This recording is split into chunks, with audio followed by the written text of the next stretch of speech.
Let's go first straight to London, where we're joined, of course, by I-24 News correspondent Jonathan Sacerdoti. Jonathan, good morning to you.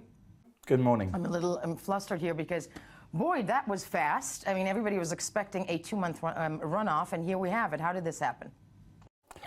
And if the Conservative Party is speeding up its leadership contest, the Labour Party seems to be dragging theirs out as slowly as possible, which has left the United Kingdom in a peculiar situation over this summer. But yes, what happened was that Andrea Leadsom, the other contender for the leadership of the Tory party, stood down yesterday in a surprise announcement. Some have attributed it to the fact that she got a lot of stick in the press for some comments she'd made in an interview with the Times newspaper, where she said that she had an edge on Theresa May because she was a mother. Theresa May famously unable to have children, and this was something that prompted a very bad reaction from everyone across the country. It was seen as below the belt and a nasty thing to say about Theresa May, and also probably untrue that having children somehow qualifies one to be a better Prime Minister.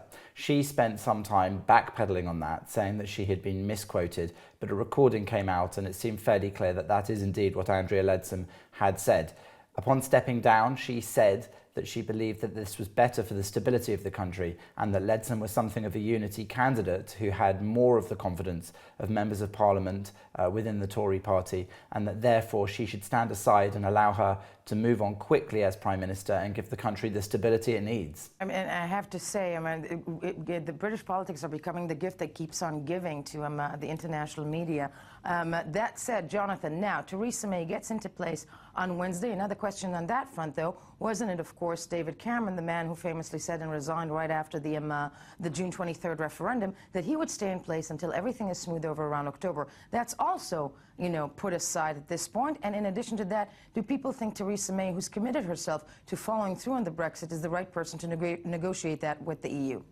The British people, that is. Theresa May has said that she believes that what's needed now is strong leadership in what's sure to be a difficult and uncertain economic time, and that she will get the best deal on Brexit, forging a new role in the world for the United Kingdom. Now, that's very important because, as you say, she wasn't in favour of Brexit. She was a Remainer, but she's made it clear in what was the very short period of campaigning she had to do, that was to say yesterday morning, while she still thought that there was a contest. And since then, she has said Brexit means Brexit. She hasn't actually said what she thinks Brexit means, but in saying that, she has committed herself to getting the United Kingdom out of the European Union. She said that she will not allow it to remain. She's somebody that kept quite quiet during the period of campaigning for the referendum. She was officially on one side. It's thought that that's how she voted, but she then didn't really get that involved in the actual campaign. Partly, some have said, because she is one of the people responsible as Home Secretary for the failure of the government to deal with immigration figures into the United Kingdom, and therefore immigration being a key issue in that debate, she may not actually have done a lot of good to that side if she had campaigned more rigorously. Whatever the reason, though, that she wasn't seen more on the campaign trail during the referendum period, she's now committed herself to including Leavers in her cabinet and in her government. She's committed herself essentially to pushing for Brexit and doing the best job she can there.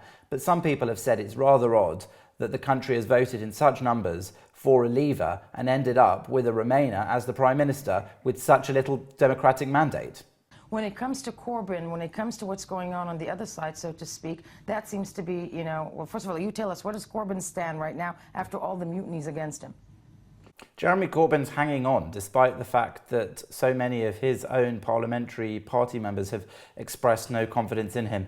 Angela Eagle, of all people, has now put herself up as the possible replacement, a name not probably known worldwide, quite a meek-sounding woman, one of twins who has been an MP for some years. She has the backing of many people. We're not going to hold that against her, but okay, and go ahead, Jonathan. Indeed, she has the backing of many people to be his replacement, but he said that in any contest he will stand again. The Labour Party, of course, calling for a general election now, saying that Theresa May has just 199 votes in the entire country to be the leader of the government. And in 2007, she herself said she wanted a snap general election in a very similar situation when Gordon Brown took over from Tony Blair. She wrote that he needed to call a general election so that the country could have something to say after his decade in office and no new ideas. Some could be asking whether she is in the same position now, and she asked then for an early general election, saying bring it on, in an article which is now, of course, resurfacing and making the rounds. So the Labour Party itself, though, isn't ready for a general election at all. There is the question, therefore, of whether or not Theresa May will seize this opportunity to hold a general election, capitalising on the fact that the Labour Party really is unlikely to do very well in its current leaderless state, in enabling her to get that mandate from the general population, or if, as she said consistently until now, the stability and security of a smooth transition, 4 years left in this parliament, whether that will be something that she clings to and says we just got to get on with the issue of Brexit and all the other issues of running the country.